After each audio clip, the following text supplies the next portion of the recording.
Hello, right now it is Friday, June 7th, 2019.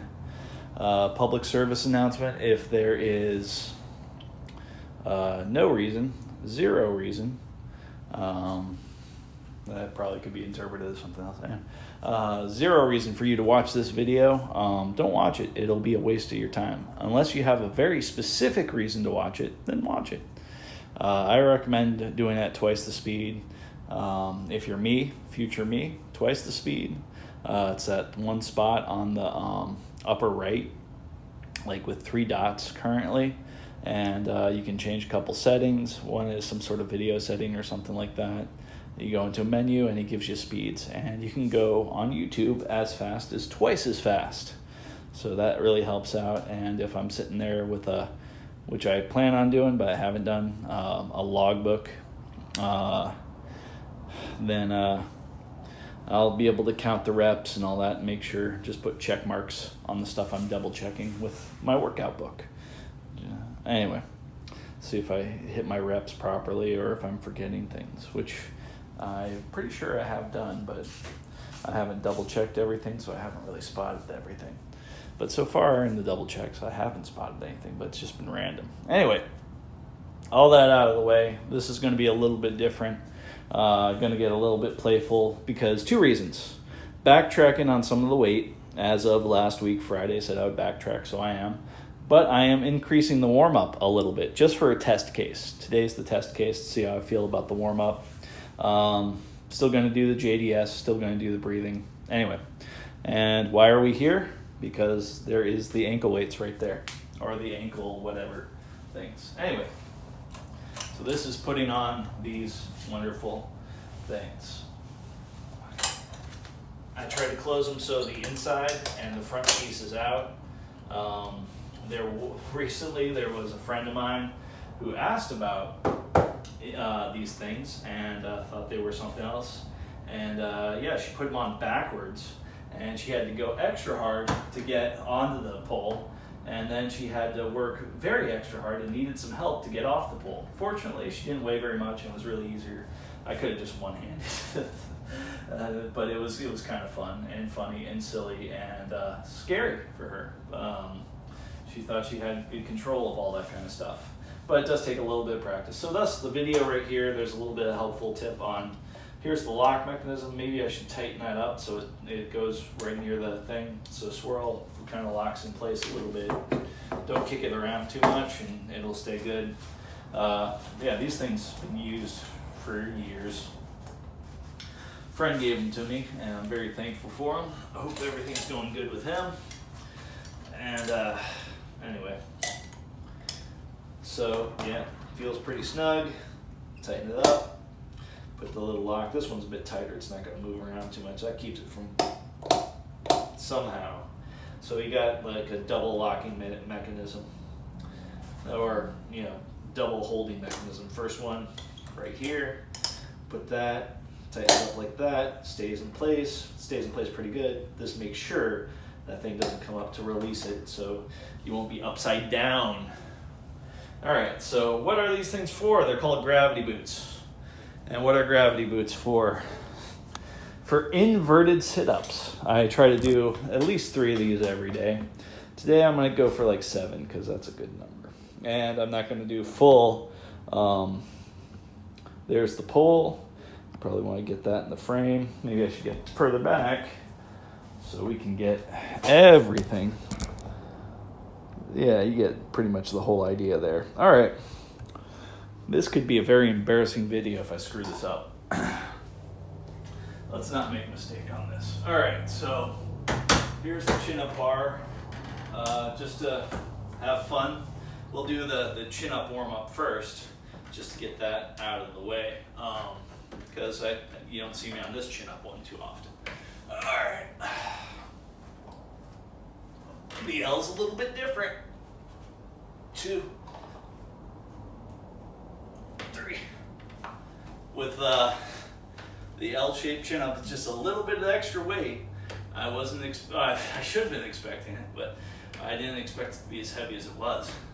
Felt a little bit heavier. Maybe my knees were bent. Maybe they were sagging a bit. Anyway, then the glide downs. 1,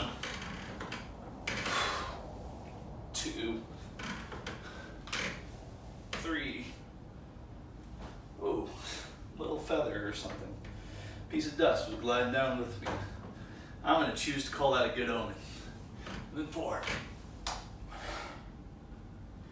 All right. That feels very good. Now, I'm going to face backwards because these things go forward a lot easier. If you put the hook on the back, bad idea. It's harder to get. It's possible, totally possible. Some people say that the hook on the back reduces your swinging. That's why there's a door frame. Yeah, swinging is not too much of a problem. All right, so I'm just going to jump up, latch on, swing back, and then whoosh. So it's a little bit of a process, like a 2-step process. Step 1, kind of jump up, hold yourself up. I guess step 2, bring your feet forward, lock them on here. And then step 3, extend yourself out. Step 4, let go of the pull. Do our chin-up bar. All right, so 1, lock in there. It feels pretty good. Don't bash your own thumb. Anyway, so it feels pretty good. Then just kind of, and you're good. Yeah, you might swing a bit. Anyway, so this is inverted sit-ups. 1, 2, 3, 4, 5, 6, 7. All right. Fun thing here, really grab onto the back of your legs and then grab onto the pole. Get both hands before you, and then what I like to do is just pull up a little bit and automatically these things are going to come out. It's going to be nice and easy. You don't have to. You can pull up just a very tiny bit and push your foot forward and pull out, but that first way is just easiest for me. All right. So 2 parts of the warm-up done, or I guess 3. 3 separate exercises for the warm-up right there. A few inverted, and by the way, I did put my hands on my legs. Usually put my hands here, but I don't want to be flashing anybody. I don't want any, So keep your shorts, anyway, whatever. All right. Put these back here. If you get really sweaty and you do a lot of them, I just spray these off with like alcohol. Anyway, they're metal, so you can't wash them. But you can wash them with like a little soap and water, or rubbing alcohol, or gelatinous alcohol, as I like to use a lot in a lot of things. Anyway, all right. Yeah, speaking of gelatinous alcohol, I might have cut my thumb. So what we're gonna do is to double check, make sure I didn't cut my thumb on. Nope, no blood. Put a little alcohol on it. If it stings, the skin's broken. All right, so that's good. Yeah, that kind of jibed my thumb when I was moving my left foot there. All right. Anyhow. All right, so rest of the warm-up to be continued now. If you've watching this one, you've probably watched the others. You know exactly what's going down. I'm not going to tell you. I'm just going to get things in a proper frame. And let's do. Did I remember to start recording? Yes, I did. Wow. Time flies when you're shooting this. Not necessarily even having fun either. But it does fly. All right. I've noticed, watched a couple of these, my legs didn't seem very straight, so I'm going to pay a little bit more attention to that. Get my legs nice and straight. That should be a good thing. Back straight, leg straight. Don't want my back going in too much. There we go. And that's my top of my extension. It's really, there we go. 1, 2, 3, 4, 5, 6, 7, 8, 9, 10, 11, 12, 13, because I like 13. All right. Now, should put my heels down. There we go. Mosey around like this, or like this, because I'm going to look over there. All right. 1, 2, 3, 4, 5, 6, 7. A little bit of clanky stuff going on. 1, 2, 3, 4, 5, 6. I like doing about 6 of those. All right, so that's enough for all that stuff. I want to do a little bit more of a warm-up. Not exactly sure why, but lately I've been hanging out with my dad, and when he doesn't want to do racquetball, he does this exercise in the morning. It's really good for him, I think. And I will show myself, because I can remember it now, and I have to, every time I remember it, it seems like I forget it, and I have to remind him. But it's a cool thing to do with him, because it's real simple. It takes a few minutes depending upon how many repetitions you're doing. All right. And I'll show that exercise now, I guess. Let's see. Put things into good frame. Just put things further back. There we go. All right. Oh. None of this is part of the script. The warm-up is, for the most part, subjective. This is the main stuff as I throw it down on the ground. All right. This is the main stuff. This is where the real strength comes from. But the warm-ups help with this kind of stuff. So, and what you see is just 5 exercises, kind of the numbers behind it. Let's go to today's.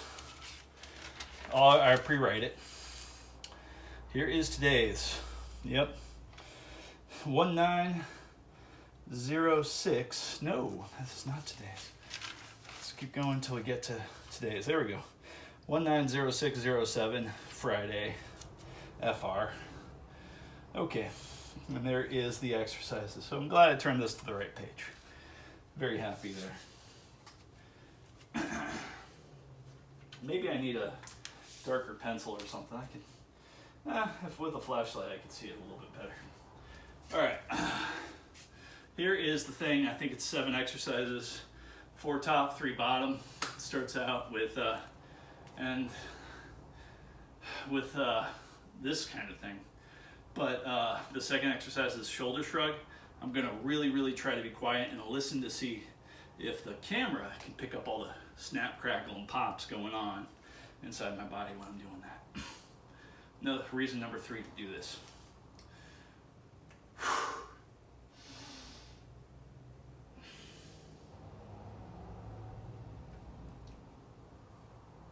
2, 3, 4, 5, 6, 7. It's a nice kind of stretch, putting your arms back like that. Next is shoulder shrugs, backwards, I guess.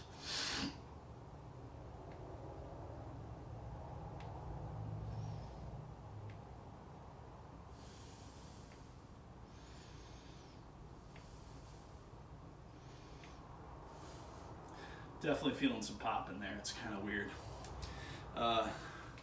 Front raises and lateral raises. And the good thing is we already do lateral raises, part of the Monday workout, or upper body 1. Today's upper body 2, so There's no double dipping today into the same exact exercise. So yeah, front raises, 3.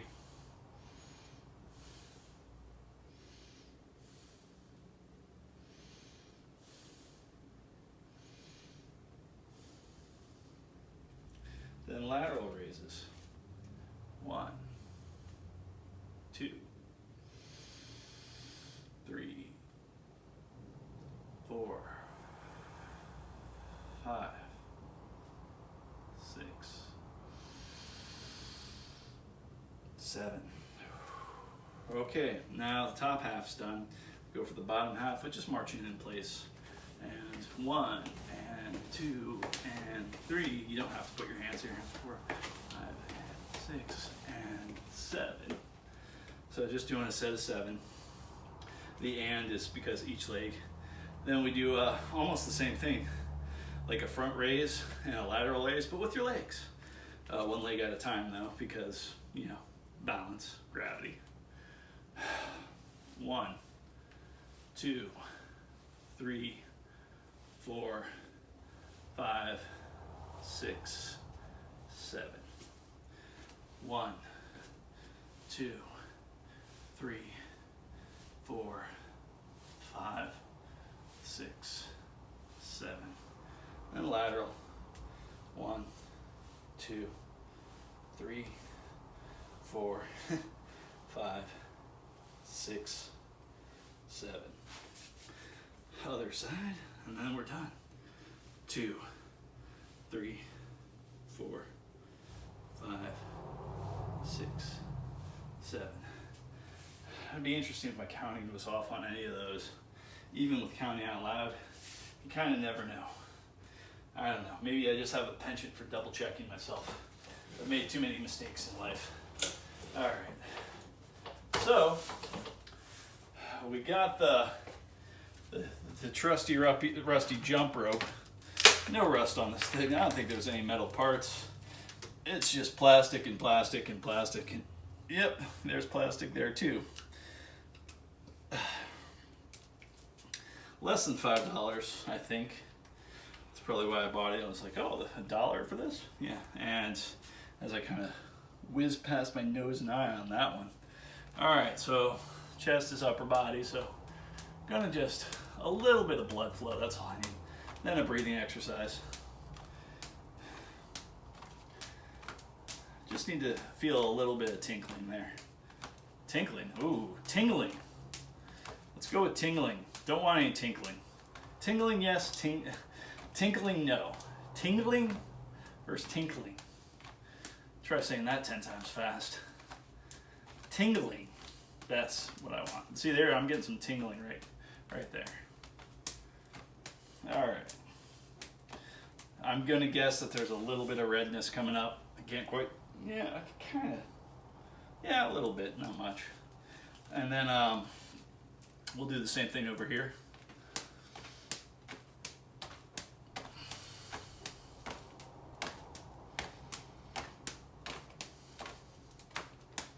You can almost get kind of meditative with this. It's kind of weird.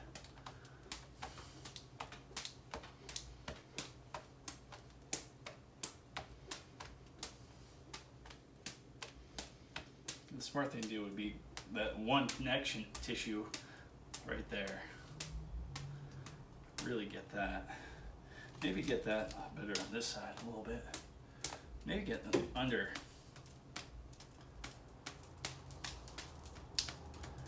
Yeah, that's kind of good. Like keep it short and snappy right there. That's a good idea.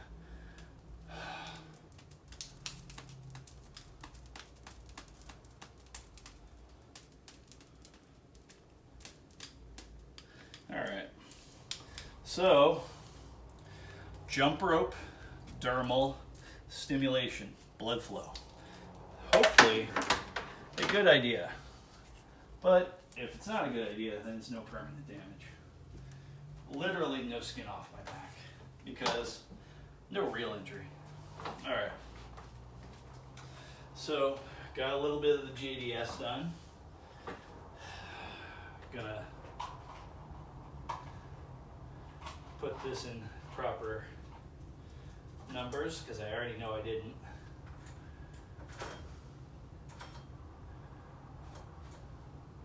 Like I said, even though I was able to get the first set last week, I didn't get the second set and I didn't get the third set. Trying too hard for that first set and want to get all three. I know I shouldn't be so crazy about the numbers, but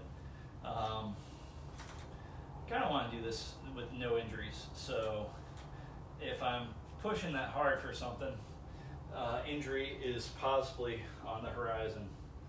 So I don't want really any downtime on this. I'm willing to take up downtime, but you didn't get injured too much downtime.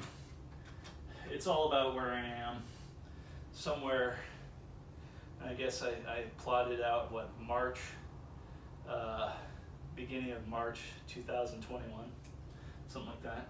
Really, it should be September 2020, but when I came up with the idea for exactly 2 years, it was that March thing. So I'd rather go a little bit bonus time, a few months,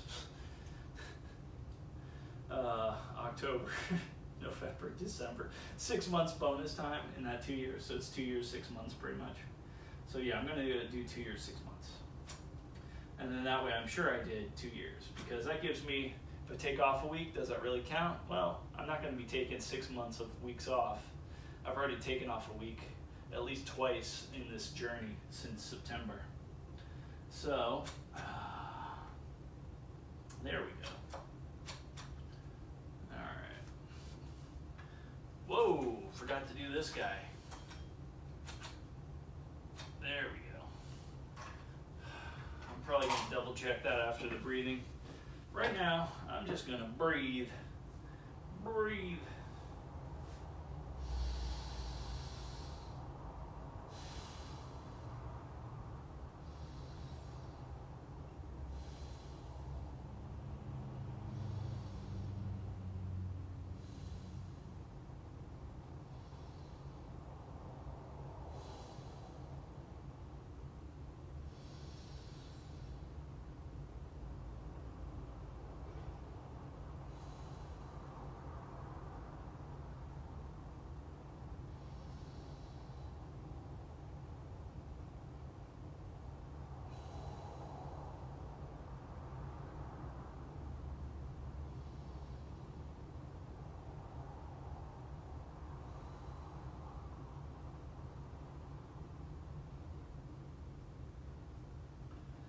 Obviously, I have a penchant for talking too much. A new tool in my toolbox that I came about accidentally and just keep using is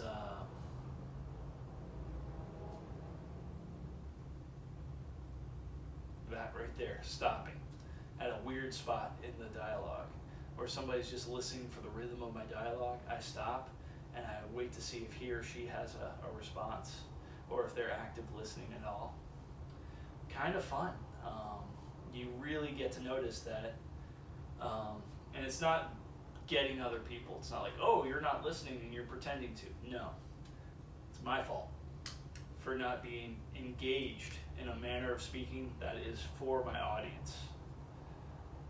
Sometimes, like in this, I'm just speaking for me, pretty much. I know what my audience is going to be. It's going to be me watching these things later, going to be counting up the reps, going to be like, okay, da-da-da-da, this is time for me talking, da-da-da-da, and then, counting the reps and all that, listening to it at twice speed. But when I communicate to other people, I should remember a couple things. Probably talk less. A few things. We'll run through it. Talk less. Speak to your audience, meaning not at your audience, not just belt things out of your head, but really, really cater. If you know how they listen to things, if they're auditory, visual, kinesthetic, if they like short phrases, or if they like full explanations, or if they like threads that are clean and simple versus threads where you want to put all the detail, every mile marker in there, which is the way I tend to talk, because I prefer when people talk that way. They just don't give a real quick synopsis of something. They actually go through piece by piece by piece by piece, and I kind of then I'm navigating the pieces, as opposed to having the whole thing in a simple phrase and then adding pieces afterwards. I've already painted my picture. Anyway, or I've already created the concept in my head. I'm not going to talk with visual talk there. So I guess that's the thing. Kind of a third thing. Back to where was I? A third thing is don't try to forget what you're saying. Don't put fillers. Don't put and all that kind of stuff. Just sit, take a breath. And that's the third thing right there. The fourth thing, and this is going to be a juxtaposition on the first thing. I know, I should have warned you about that. I should have warned myself about that because I know my audience wouldn't like that. But here's the juxtaposition. Know the clear and complete good phrase to use, the cogent phrase to use. For example, this whole blurb about me talking about the pause tool. Hey, when I'm talking to people, I like using pauses because it lets me know if they're listening or not. And if they're not, it's my fault for not being a good communicator. And there's a couple odd things I can do to remind myself to be a better communicator. There. That was not as succinct as I could make it, but that whole me talking first and then adding that little blurb on, that little blurb that I just did, that last sentence, was really the complete concept with kind of the variable for other stuff. It's just like, okay, well, I'm not going to explain all the other stuff like I did in the first part. I'm just going to call it other stuff. All right. Maybe I'm just afraid of doing this. So much failure is here. Let's breed success. Let's find my edges and go past it. And backtrack if necessary. And yes, this is a backtrack. 5 pounds less than the first set last time. Every single set is going to be 5 pounds less for this exercise. 3 sets, 6 repetitions, 8 repetitions, 10 repetitions, all of them in declining weight by a slight amount. Technically, it should be by like 10% each time, but no, I'm just going with like simple, like these things adjust by like 5 pound intervals. So I'm using small intervals.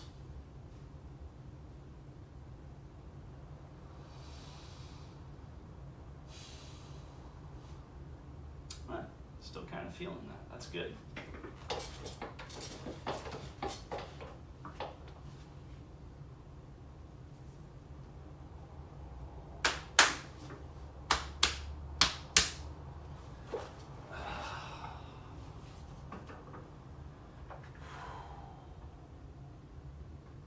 As usual, try to aim to put it right in front of my knees.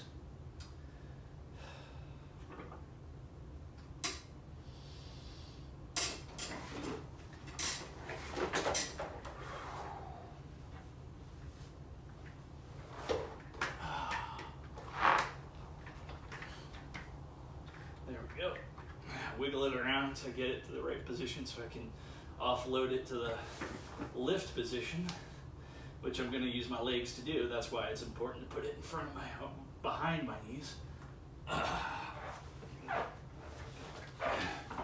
Lock my legs in and go. 1, 2, 3, 4, 5, 6.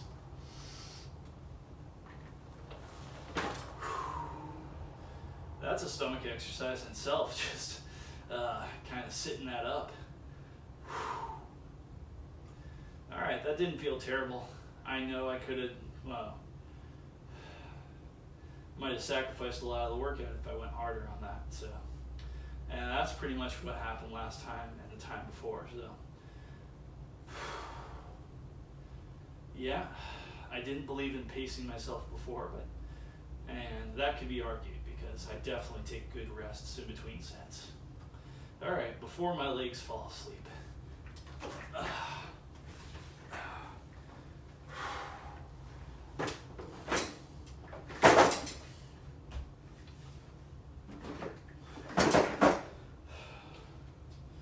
getting harder and harder to put those things in the slots. Whew. I think it's me that's defective, not the thing. Getting more tired. And everything gets dialed down. Alright. I think I'm going to need a little bit of JDS after that. Not much.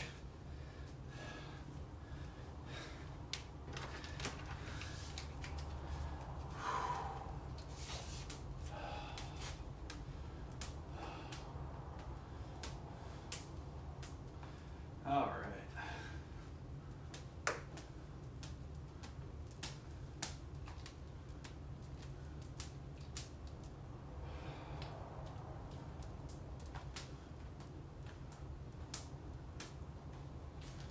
All right.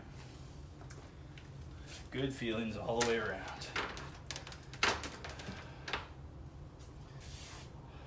Breathing exercise and then game on.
Gonna go for 8 repetitions.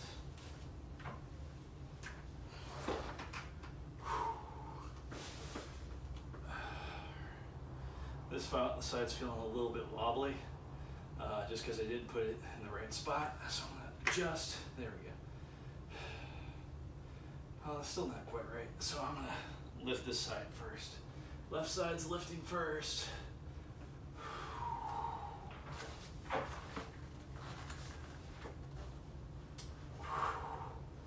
1, 2, 3, 4, 5, 6, 7, 8.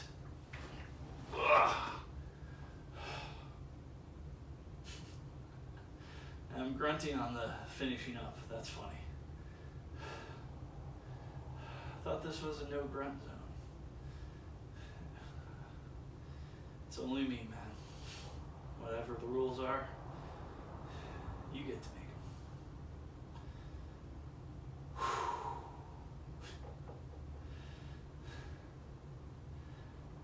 Here's a fun question after I put these away.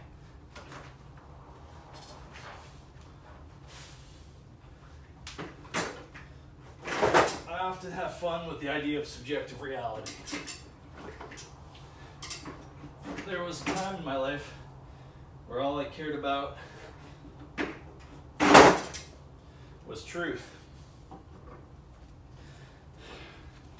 And I realized sometimes the truth is malleable, like someone's motivation for doing something. They could say in retrospect, hey, their motivation really was this, to do whatever item. And they could really believe that. And people can fool themselves all day long, and often do. I've done it. I've recorded some of my motivations for doing things. Hey, I want to get better with this by doing this, you know. It's like, hey, I want to get better at playing guitar by switching from D to A 100 times, just DA, DA, DA. Anyway,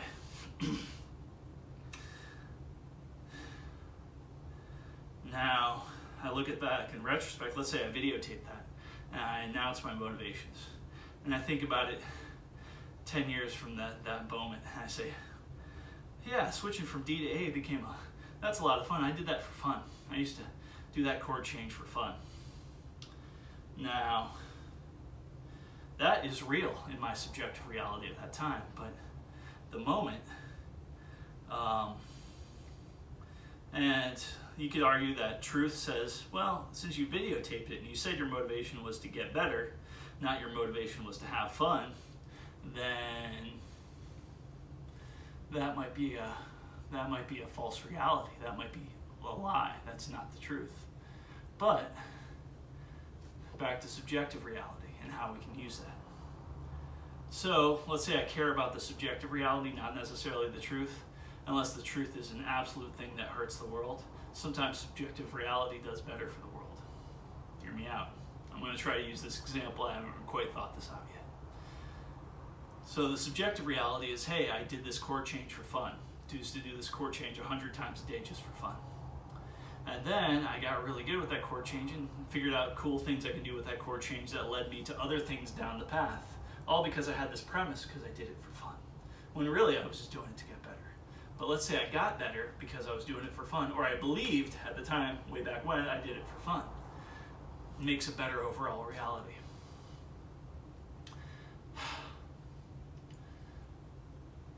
Customer service got me used to lies. Hey, what's the best price you can give on this? Technically, I could give it away for free. I got a little bit of disposable income or goodwill with the owners, and if I have a friend, hey, I can give it away to a friend, or I can give away about one free item a month. And so, yeah, the absolute truth is I can give it to you for free. Is that a real way to answer that question?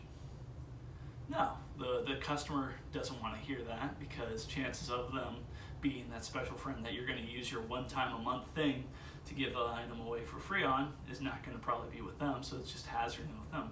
It is paying attention to absolute truth, but one thing I learned in customer service is truth, you got to really throw away the truth for the most part. And also, not just because corporate greed and all that, that's a huge part of it, but also because really, in a lot of cases, the absolute truth does nothing good for the customer and sometimes does negative things for the customer and the company and you. It's just a seagull mission. Comes out, takes a dump on everything, goes back. That's sometimes what the truth does. Now, the truth is a great thing. I used to believe in the absolutivity of the truth. Now, why am I talking about that? Why am I talking about all this? I am playing around with going deeper into subjective reality. The deeper into subjective reality is like, I'm not going to make up a whole bunch of imaginary friends and have phone calls and with imaginary friends and just all that kind of stuff. No. I did have a girlfriend that did that, though. She'd have phone calls to like nobody and just be the and one day me and a friend of mine called her out on it, and like, you at that one particular time, you always seem to be having a phone call when you transition from the patio to the living room. Why is that? Maybe because you don't want to talk to him when he's here. And having a phone call makes it easy for, anyway. I don't know. Doesn't matter. Subjective reality. It could be the reality. Maybe there really was a friend. Who knows? Maybe it was an issue where she didn't want to talk to a guest at the house. Maybe who knows? And like I said, really, right now that's not the point. The point is, I'm not going to go that deep into subjective reality. Although it could be argued that me talking to future me and the few people that should be watching this video, not should, they absolutely should not be. The other people that have a very specific reason to watch this video, they're watching it.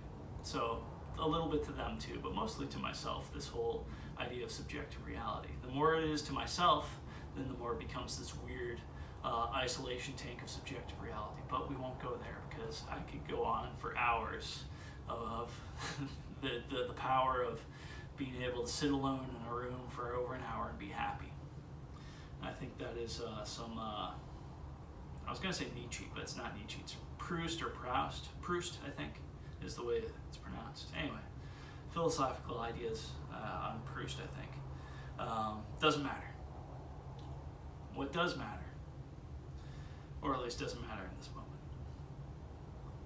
what does matter is I'm getting less away from the truth and things I will never know, and paying attention. Like, you will never know if that's the truth or not, and your reaction to that item depends upon whether it's truth or not. You will never know. So what's the best way? Live in your subjective reality to a certain extent. Also find a higher standard that deals with all realities, whether it could be A or B, and still this higher reality, this higher reaction functions both well with A and B. There are things in life you'll probably never find out. There are things in life that are more than likely never going to happen. There are things in life that are delusion that are livable. For example, let's say I want to become a wonderful comedian, which, hey, I like comedy, but I know that for me to get better, there's a lot of things I have to do. There's a lot of work I have to put into it, and that work, I'm not willing to sacrifice my workouts. I'm not willing to sacrifice playing music. I'm not willing to sacrifice reading, my reading. I'm not willing to sacrifice like fun things like video games. I'm not willing to sacrifice movies. Actually, I'm willing to sacrifice movies and TV and stuff like that. But I'm already sacrificing that for things like the workouts and the writing and the music. I'm not willing to sacrifice the writing. All these things. I mean, shoot, the writing got me into comedy in the first place, but the subjective reality is, if I wanted to be the best comedian I could, have that belief that I'm going to do good, I'm going to succeed, all this work is going to be worth it. And put in the work, absolutely. Put in the work intelligently, but put in the work nonetheless. But have that belief that this is a very realistic possibility, even when I think it's not. So like that, it would be diving into subjective reality. Now, here's some subjective reality stuff. I know that I enjoy playing music. I know that probably not we won't go into the details, but probably not going to be able to make a living playing music. Rather play for recorded music than play the same song live all the time, although it's fun playing live and all that, especially if you're playing with somebody else. But my own personal stuff that I do by myself, some of it I wouldn't mind doing in front of a crowd, but gotta set myself up with the looper and set up all the instruments, so the setup would probably sour me out on that. I gotta figure out a way to set it up with maybe a MIDI guitar that can play bass and play keyboard and play guitar, obviously, all through samples and all that kind of fun stuff, and programs and different things, and then have my drum set, which is digital, it's MIDI and all that, have that piped all in there and have that tracked and looped, and then sing, of course, and get myself some microphone that's over the head with the little piece, and have that all kind of jive together and work, and a lot of moving parts, and you know what they say a lot about a lot of moving parts equals a lot of potential for failure. Anyhow, so subjective reality would dictate that you increase your chances of success by believing you're going to succeed, simply by being willing to take to venture out into opportunities that you otherwise wouldn't take. You wouldn't go after certain opportunities. So my justification, my reason for staying with music is because I enjoy it, number one. I can't imagine a life where I'm not doing it. And I'm not working super hard at it, but I am working, I'm building stuff up. And some of this I might put on the Yorm Explains Absolutely Nothing channel. And if you listen really closely, there's maybe one or two videos where it's in there. But anyway, wow, this is a long talk to myself, to future me. Please, anybody that's not future me, fast forward all this. I apologize for verbal diarrhea. And now constipation of the brain. Anyway, now here's the crux of this whole big thing. Still caring about the truth, but caring more about the results based upon playing with subjective reality. Still caring about how things are and the objective truth, really caring about the I'm not going to go into objectivism, but really caring about the premise, knowing the premise is there, but also knowing that when the results aren't made yet, there is things within the subjective that can influence the results. So that's my justification for being somewhat of a generalist, working on the music, working on the writing, not working so hard on the comedy, but still keeping the comedy in there, still keeping, when there's opportunities, doing the comedy, and not necessarily doing the comedy for myself, but really doing the comedy to maybe help out other comics, maybe to not be an inspiration because I'm not that good, but be a cheerleader, if you will. Really like what these people are doing, because once you've been up there and once you've failed hard enough, it is difficult, and it's nothing but you and a microphone and an audience that's not laughing, and it's an interesting feeling. It's a kind of a fun thing to go through, to know that you're going through it just to make yourself a little bit tougher on that kind of social level, but it's not a fun thing to go through for a lot of people that don't want to see where their emotionality lays. So being there for those guys. It's just like the idea when I play music or something like that, and if I get a comment from somebody that is all alone at the bar, male or female, doesn't matter, good looking, not good looking, doesn't matter, none of it really matters. It's the fact that they're alone, and they said I did a good job, and they liked the way the music sounded. Group of people, I won't talk to, unless they're the only people that said good job. But if there's, let's say, 5 different people say good job, and one of them's just some dude that's all alone, I'll talk to him, and really just, because I sympathize with that. I'm one of those people that feels far more alone out in public than I do by myself. But we won't go into that. What we will go into is understanding these things, practicing being friends and good with the outside world, and that's part of this is, hey, part of me is actually out there into the world.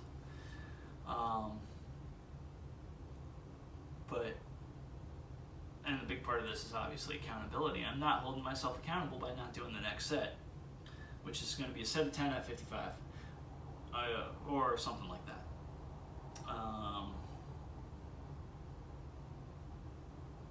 What I'm really saying, what I'm really trying to formulate all these thoughts and all these things is,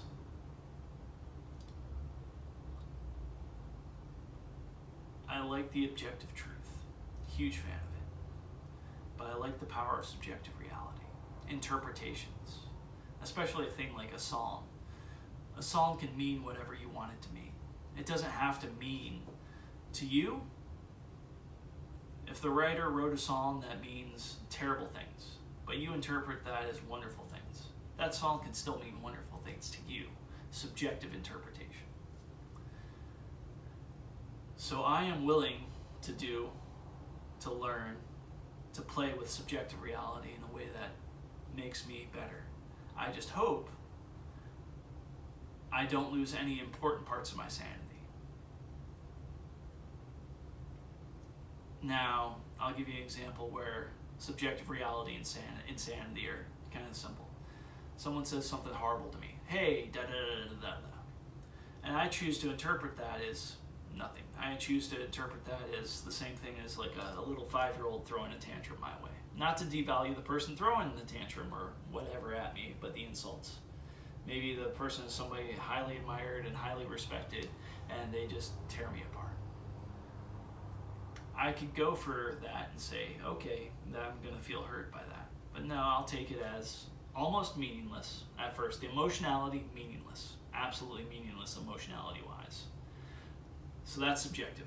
We're just dealing with the emotionality, subjective. And just be delusionally happy that, like, hey, well, that's that person's opinion. And almost in, like, wow, that guy's insane because somebody just, tore him apart verbally, and he's just walking through it like nothing. Water off a duck's back. He's too stupid to even realize that person was ripping him apart. Subjective reality. Objective reality is when I'm at emotionally zero, emotionally neutral. I can examine what's being said to me and determine which parts are actually applicable towards my goals. If a person says, well, hey, you wink way too much. When you wink in conversation, when you blink or whatever, let's say you're winking a lot, that really confuses the conversation. It makes people think you're up to something. It makes you think you're cluing in at something. You really shouldn't wink in conversation. By the way, you're a jerk. Maybe that you're a jerk part, whatever. That hits me and it's like emotionality. But like, oh, by the way, you're a terrible person. I don't know what it is. But then focusing on like, okay, within that whole statement, there was stuff that was designed to make that person feel good. What it doesn't matter. Don't care. I'll just use subjective reality. Subjective reality means, hey, that person was saying that because they were feeling bad and they wanted themselves to feel good. Maybe. I'll believe in that subjective reality. But I won't give it very much thought. Just a way to answer the question and throw it out. But then I'll look through that statement when I'm at emotionally zero and be like, okay, not feeling bad, not feeling good. I can look at it objectively and find out, hey, the winking, way too much winking in my speeches. Cut down on the winking. There's some good advice right there. Let's play with that. Let's try to do one without the winking and see where it goes. Maybe try to do 3 without the winking to have a broader base of knowledge instead of just having one be the non-repeatable experiment. Anyway, so that's a roundabout way of saying I'm willing to sacrifice a small bit of my sanity to play around with subjective reality that makes my life better. That's all. But hopefully I will never lose my footing on objective reality itself. I know that there's a little bit of a give and take and a little bit of judgment there, and I'm going to have to do it on a case-by-case basis. I certainly don't have a formula for it, but it's a lot of fun. And especially in things like I think I've mentioned this in another video, there was an incident where I said the wrong thing. I think I said to a lady that was overweight, I said the word fad. But halfway through it, I didn't want to say the word fad because fad is kind of a lame word. And I think I might have been saying something like, I was trying to say 2 different words. One was something like fad and the other one was fad, and couldn't decide between the two. So I cut it off, and she heard me say fat or cut off fat. And like I said, she's overweight. So I felt horrible about that. Well, subjective reality is, the objective reality is you didn't mean to say anything bad or derogatory towards her. You didn't mean to call her fat. You didn't mean anything like that. But what happened was, is she took that like that. And maybe she felt bad, maybe she felt good. Maybe she felt good to your face and brushed it off, and then, down deep it hurt her, or whatever ways. Doesn't matter. Maybe she thinks next to nothing of you. Maybe now she thinks you're a jerk. Doesn't matter. Because those are all subjective possibilities. Now, what I'm going to do in that situation is I could just wallow, and I could apologize for something I didn't say and didn't mean. Or I could apologize for a misinterpretation of what I said, which was fair. It's an easy misinterpretation. Or I can just let it go, which is what I did, just let it go. But I still feel a little bit of guilt about that. 2 reasons. Number 1, I should have just said the word fad. Yeah, the word fad is lame, but whatever, I should have said it. Number 2, I'm feeling guilty about hurting someone's feelings that I may not hurt over something that came out the wrong way, that was misinterpreted. So that's just weird. That's carrying burdens you don't need to carry. So subjective reality says let that go. The best thing is I get to still interact with her every now and then, and I get to make sure, doubly sure, that those interactions are positive and good. And the best way I could do that, listen. When she has something to say, pay attention. Social capital, I guess. The weird thing about social capital is I don't ever try to spend it. I rarely ever ask anybody for favors. I rarely ever try to invest social capital so I can pull something else out later. Matter of fact, I can't think of a time where I'm doing that. I've done that before in the past with like networking type situations, but everybody was doing that. But then again, that's an excuse. Hey, if everybody's doing it and it's bad, you're still... Do I believe using people as a means to an end is bad? Absolutely. I think that's like... I think that there's... Not because it's a bad thing, because I think if the world... Like I said, back to the excuse, everybody's doing it. But like, I also think there's a more elegant and better way to do it. A creative way that doesn't involve that kind of evil, I should say. Using somebody, taking advantage of somebody, all that kind of stuff. You know, mutual advantage, great. If everything's on the table and everybody knows where everybody stands and it's win-win, I love those. And with a little creativity, we can create lots of win-win situations in the world. If it's minimal effort situations, oh, those are even better. If I can just do a minimal effort, which will maximize somebody else's life by just me doing a minimal amount of effort, that's absolutely wonderful. I love that. That's one of my favorite. That's not necessarily a win-win situation, but in some ways it's a lot better.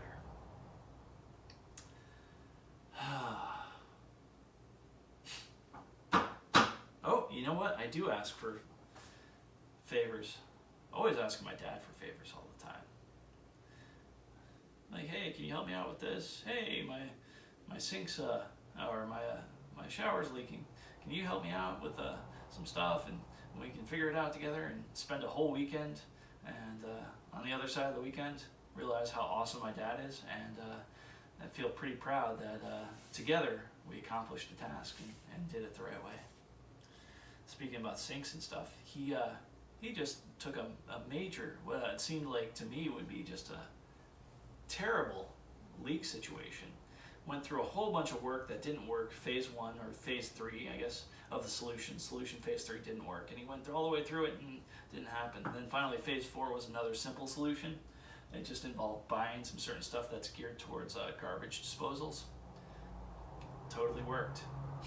Didn't work at first, but he had 2 doses of it. And, you know, they sell it in a bottle that's 2 16-ounce doses, 32-ounce bottle. And when the second dose was given, 8 hours later, the sink worked. But it's kind of cool, like watching him go through the evolution of solutions. Fun stuff. So much respect to him. Much respect for life. A lot of good things in this world. Gonna hit the appreciation bell on that. I probably should cut all this out, but since it's for me, hey, there's the appreciation bell. I'm gonna leave it in because it's mostly for me. And oh wow, that's like, I'm on exercise number 2. It's been like 57 minutes. That's a new record. Verbalize, organize stuff in my head. Yeah, this talk was just for me. And to anybody that watched this, I am deeply apologetic that you had, hopefully you at least got it on 2-speed. But if you went through that, my goodness. Listen to somebody think about themselves and a bit objective, subjective reality. Woo! The craziness.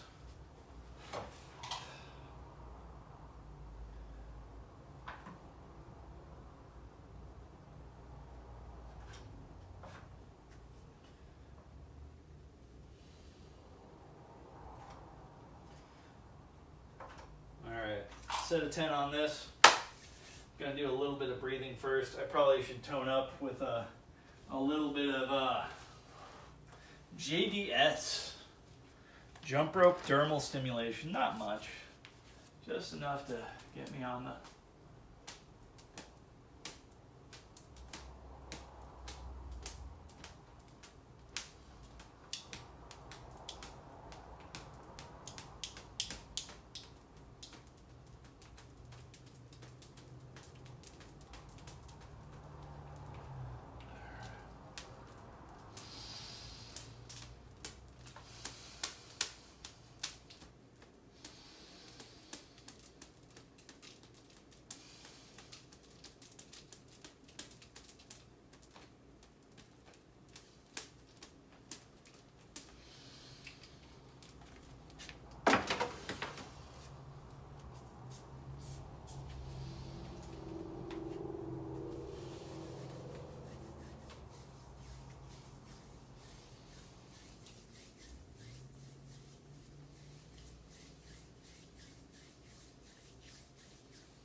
little bit of JDS, a little bit of breathing, a little bit of working out.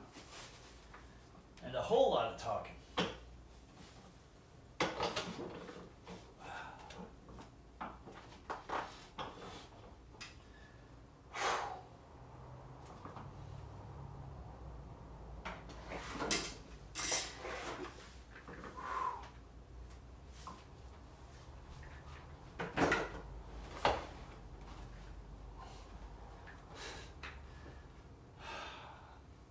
Here's something I just thought of. Some of my conversations are geared towards getting every crumb of an idea out of my head expressed in the best way possible, which is an impossible task. But you're going to talk a lot if you have that as your goal.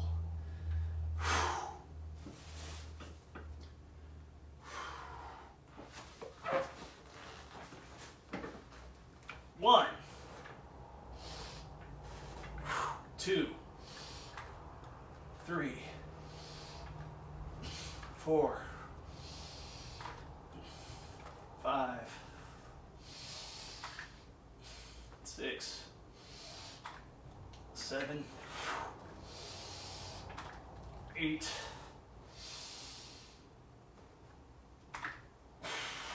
9, 10.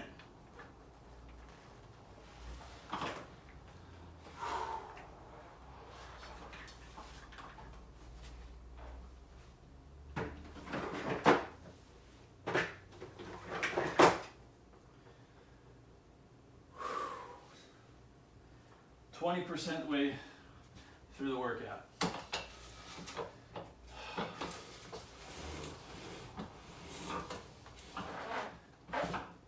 That's a cool sound. All right.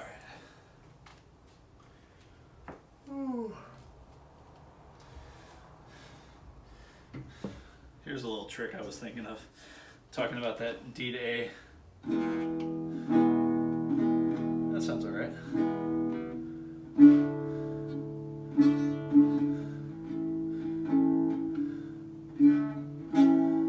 So instead of doing that A to D real quick, so it's like something like, let's get that D better. All right, so.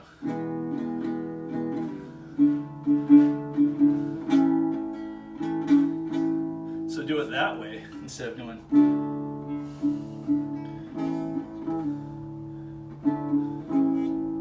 Which I have to do real quick. Just instead, get that major note like that. So it's like a little add-on to the A. And maybe do my A's like this. I like both ways. I like the old school way, 3 fingers on the A instead of 2. But they both work, different situations. Because there's both 2 ways to do your A. Hairy and not hairy. No. 2 ways to do the A. All right.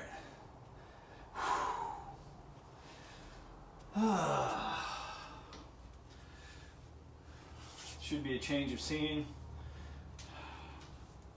Yeah, this is the first notebook. By the time March 2021, this one's going to be full, and this one's going to be entered into quite a bit.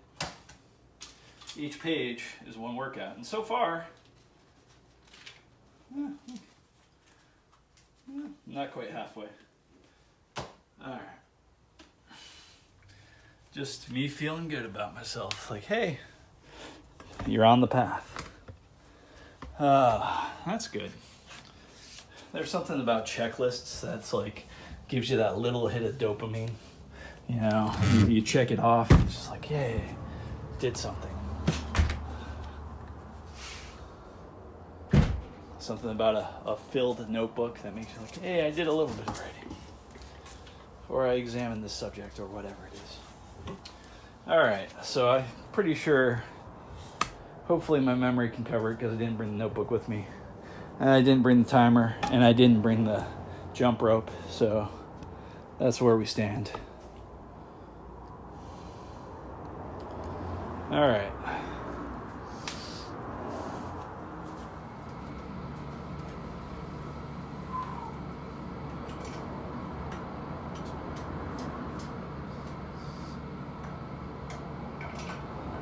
a feeling this is going to be heavy.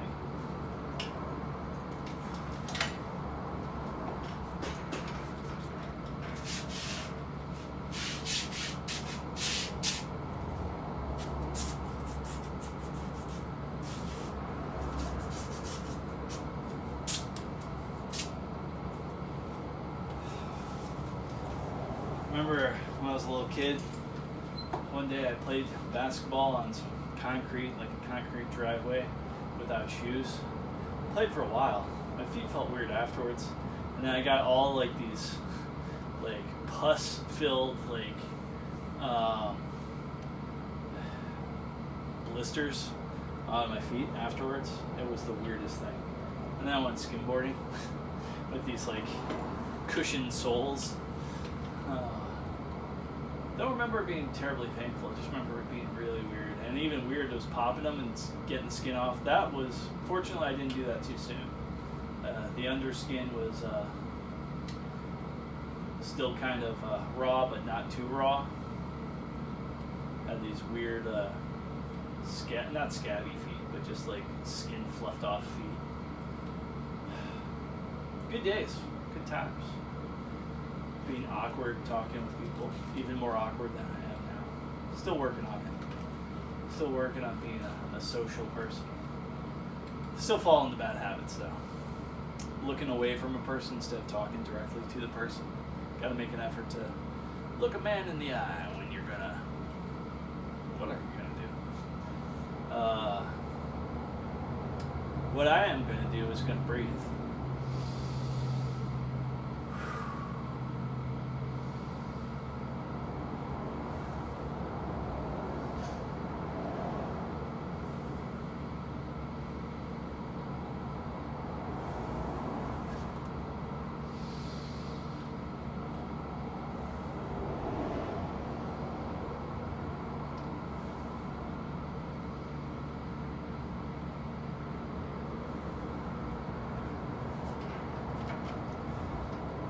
Rock and roll and crowd control.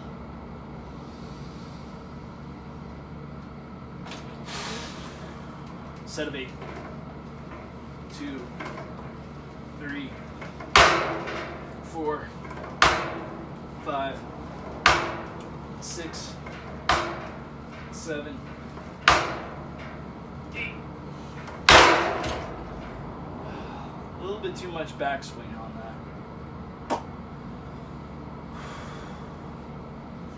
But I'm glad I got through it.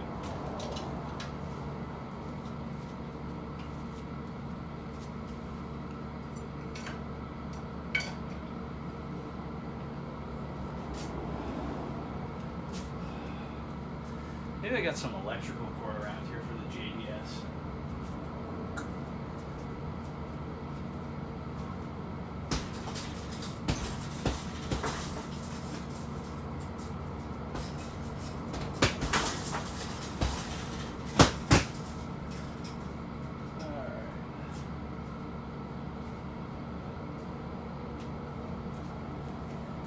Did not find any electrical cord. A little bit of breathing, then it's going to be a set of 10.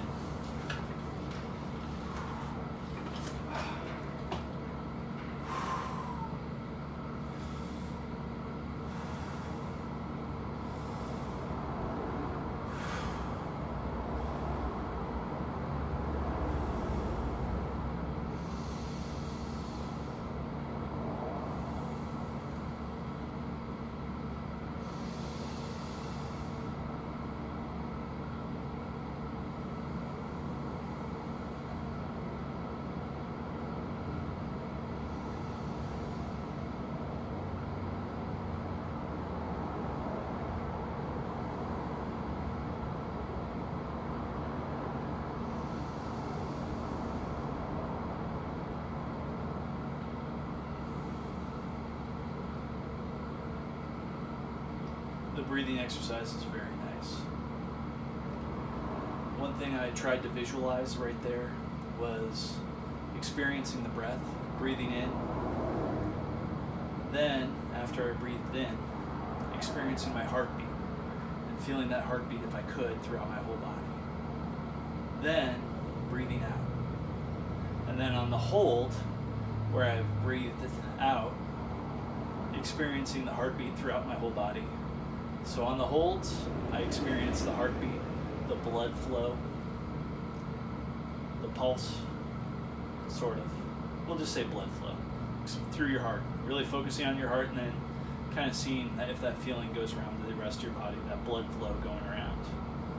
And then on the intake and the exhale, really, really experiencing the breath itself. So I'm focusing in two areas, breath and heartbeat. Holds on the heartbeat, breath on the breath.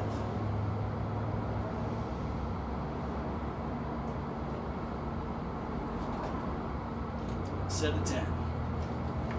1, 2, 3, 4,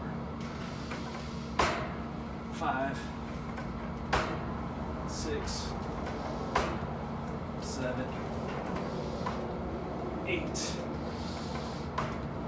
9, 10.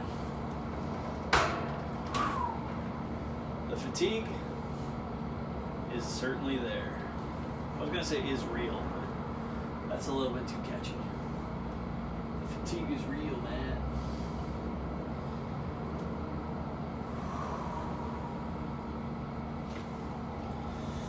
Alright, next exercise is pull downs.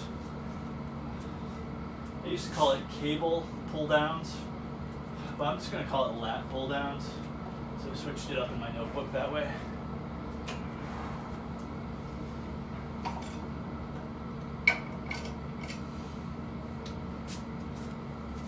Let's see if I can get a... Yeah, gotta get that in the shot. Depending upon how I'm feeling, I might do a little bit of a bend in the elbow. That's a little bit of a bend. That's no bend.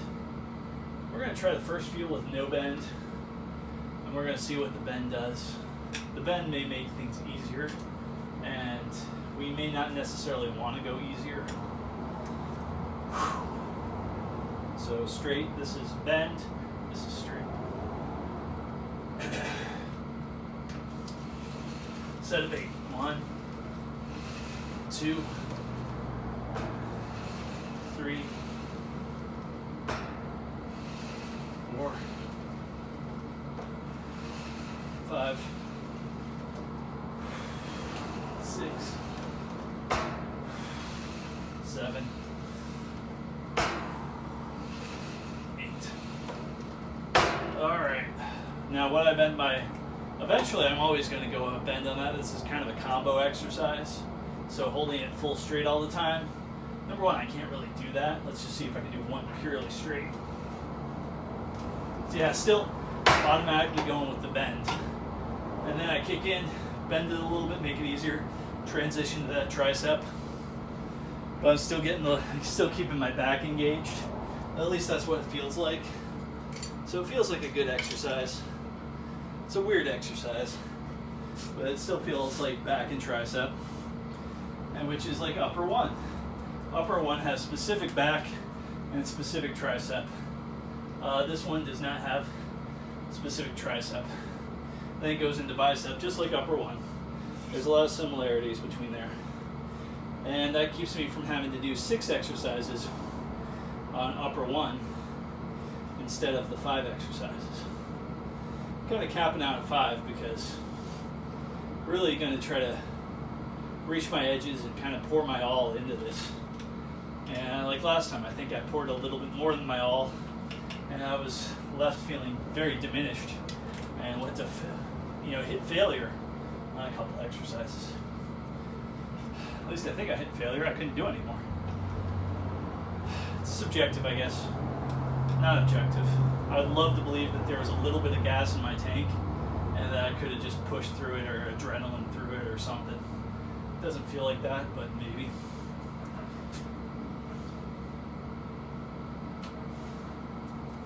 Don't think I changed this. Nope, I did. Alright, little bit of breathing, and we're on the mark.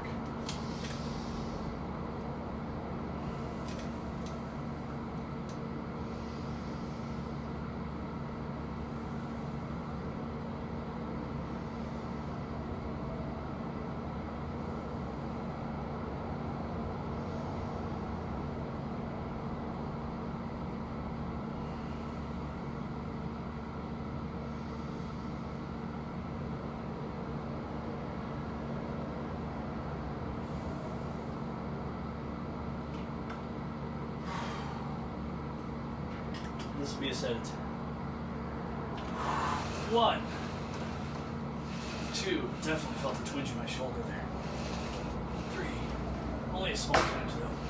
4, 5, 6, 7, 8, 9, 10. There's something nice about just egging that tricep out. Trying to straighten that arm at that with that resistance there. I won't call it fun, but it's not terrible. So much of this stuff just doesn't feel good. But back to subjective reality. I bet I can use the power of delusion to make it feel good. I love working out. Oh, it feels so good. Say it long enough and loud enough.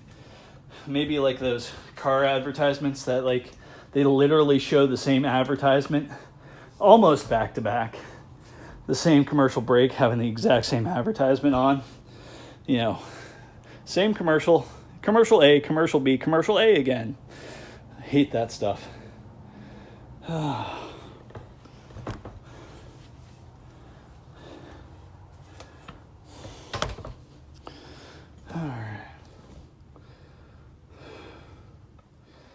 That's a pretty good area.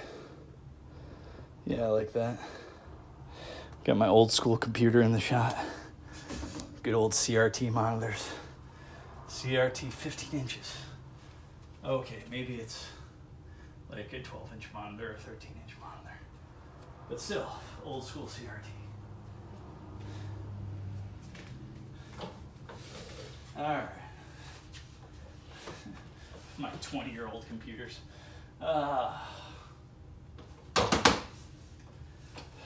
Next one does not use this. No more bench.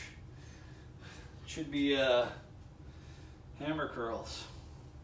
I'm going to dial up the weight on the hammer curls. And we should be good to go. Just going to double check some of the stuff on here. Yeah, set of 8, set of 10, set of 8, set of 10, set of 8, set of 10 for this. All right. Lat push downs, chest machine, bent over flies. We're going to end this off with, but 2 sets of hammer curls before we get to the bent over flies. I do like the bent over flies. I almost want to increase the weight on the bent over flies, but that might be next week. Stay tuned. Stay tuned for the cliffhanger. Will he increase the weight on the bent over flies?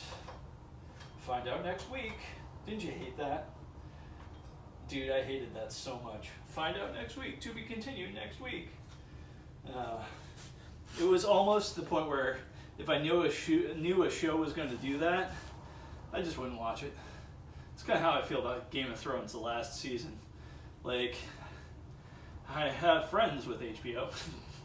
I could have gone over to give them a call like, hey, dude, well, actually, I was obligated to do something during that time. I had a comedy obligation during the time when Game of Thrones was on. But still, I could have, I'm sure they taped it. They DVR'd it. And I could have watched it.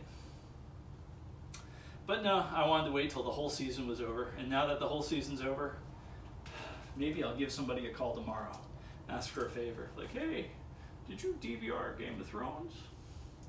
You mind if I sit on your couch for 8 hours? I'll bring the food. What food do you want? Anyhow. All right.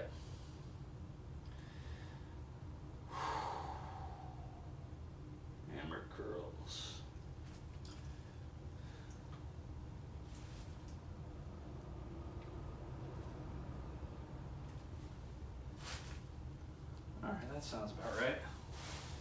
Because I lowered it because I was having trouble. And I want to find my edge at the end of the repetitions. Or 2 repetitions short of the goal.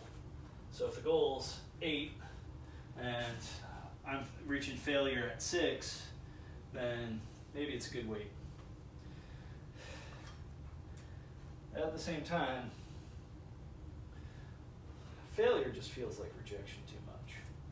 I should diversify. Not diversify. I should create different definitions between failure and rejection. But I am not that advanced yet in my progression. Something to think about for later. Yep. The cool thing about this is you can see if you're good on both sides by just noticing, hey, both sides have the same weight. All right. Gonna do 3 breaths and then I'm just gonna go.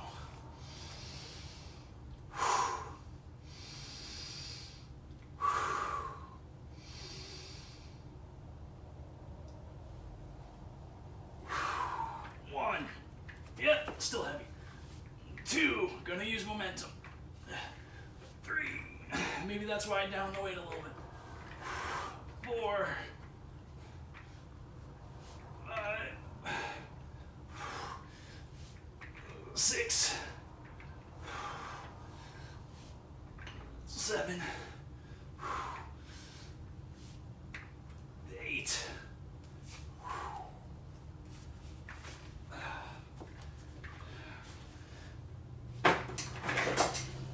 There's one of you that is watching this that knows exactly how much weight I just lifted. And you're like, wuss. And I'm like, I'm not even hearing it. Unless you're throwing me something constructive. And the only thing you're going to throw constructive at me is keep at it. I will. Thank you for your advice. I will keep at it. It's progression.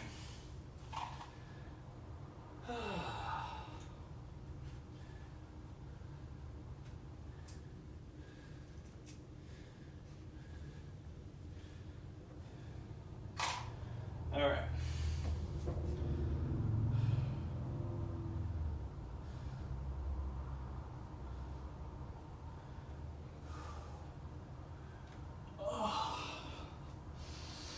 Sweaty.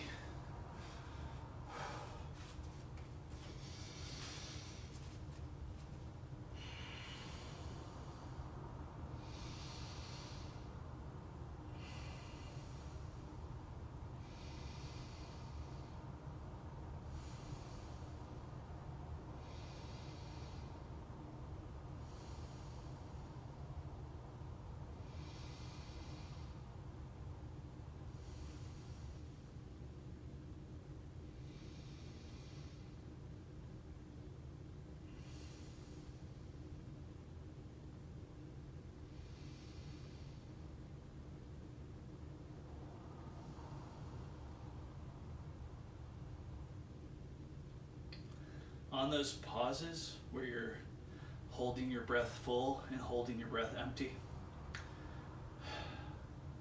you really have an opportunity to really notice your heartbeat.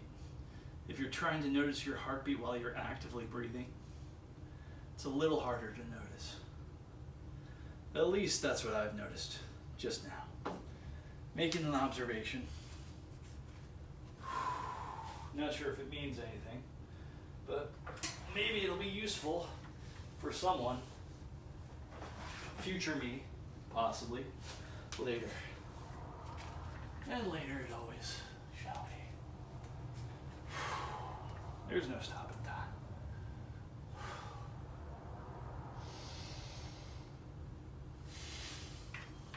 1, 2, 3, 4, 5, 6, 7, 8, 9,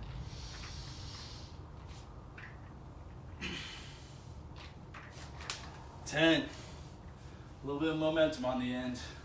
A little bit of lean back. A little less than first time, but also a little less weight. So 6 of one, half a dozen of the other. Let's make it a baker's dozen. All right. For this, we get the chair. We're also going to change the frame. Gonna really kind of close in on a few things here.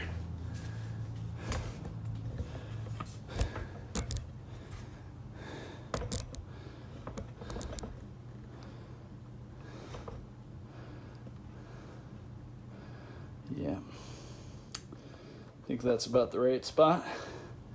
1 hour, 27 minutes, 42 seconds.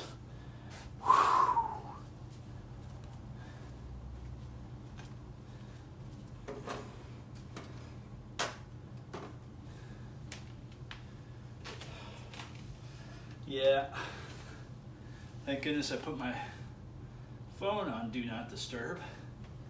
I might have been disturbed by now. But then again, there's plenty of people out there that probably already think I am disturbed.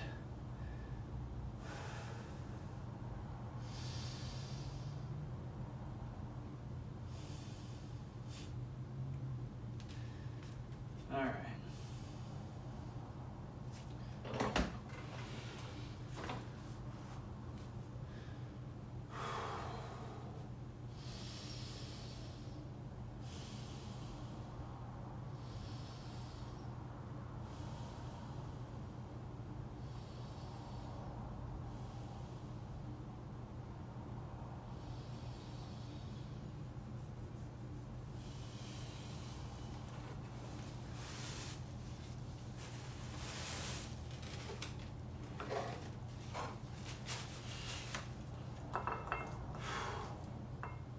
First set is a set of 15, then it's 4 sets of 5.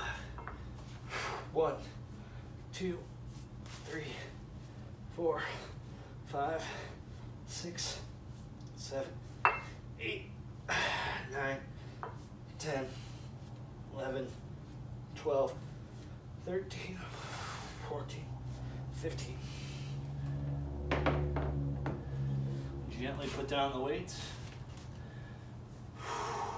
No real times for big breaths here. Just breathing. All right. So out of habituation, the JDS is not going to be a structured thing. It's just going to be whenever I feel it, usually in the beginning of the workouts. I'm not going to be doing it every set. It just seems the flow of the workout. I'm doing this with the script, but I'm also doing this with the flow, whatever happens. Long monologues included. I think that's good for my mental health. Be able to talk out loud and get things out and almost listen to myself kind of say these things and be like, maybe I should have turned the phrase a little bit different there. Or, all right, that idea is almost crystal clear. Or I can add something to that idea. Or there's something that needs to be acted upon within those words. Speaking about action.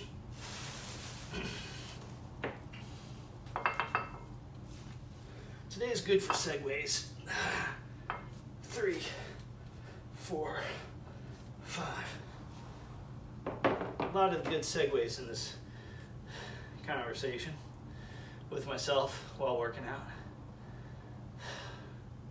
I call it the workout, but it really should be called the monologue with a little bit of working out as seasoning. The Yormish monologue. Various topics, stream of consciousness, for a little while, I had this piece of paper where I was going to write specific topics for me to go into. Turns out I don't really need it.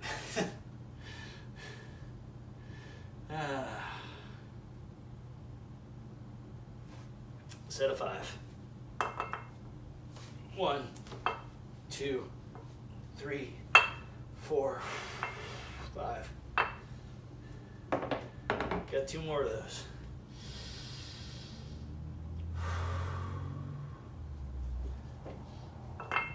One, 2, 3, 4, 5. Only took 1 breath on that because I really wanted to feel what that fuller extension felt like, because I wasn't paying attention to my fullest extension. So now I know. The tail will be in the video later, whether I hit all of my stuff with the same amount of height. Last set of 5. 1, 2, 3, 4, 5. All right. And now I'd like to talk to you about, I'm just kidding. This thing's just about done. That was the last set, so the workout's done. The me talking,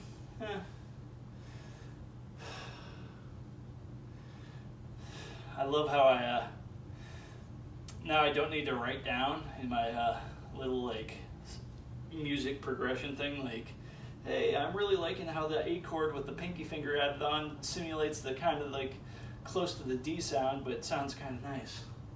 Now I got it on video. So I actually saved myself a task in my musical progression.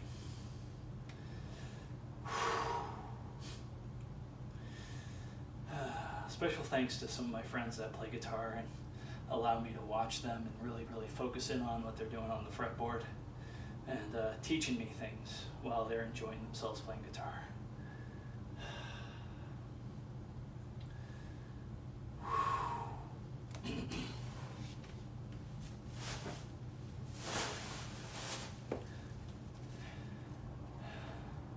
Yeah, it was kind of funny. That progression is actually from a song that it's probably from a lot of songs. I mean, it's just E, D, A, and then a quick switch from A to D real quick, or D to A real quick, but then back to E, and the progression begins again right after that last A.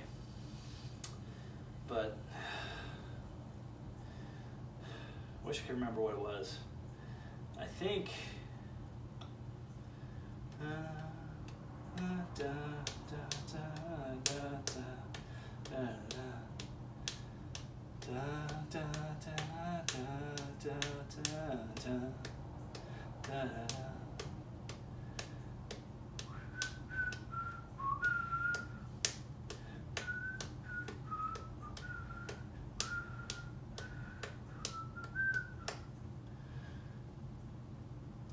it's Jesus doesn't want me for a sunbeam. That doesn't sound right though. Jesus don't want me for a sunbeam. I don't know. I'm probably destroying the lyrics on that. Wonder if it fits. That's for later. Oh. And of course, later it shall be.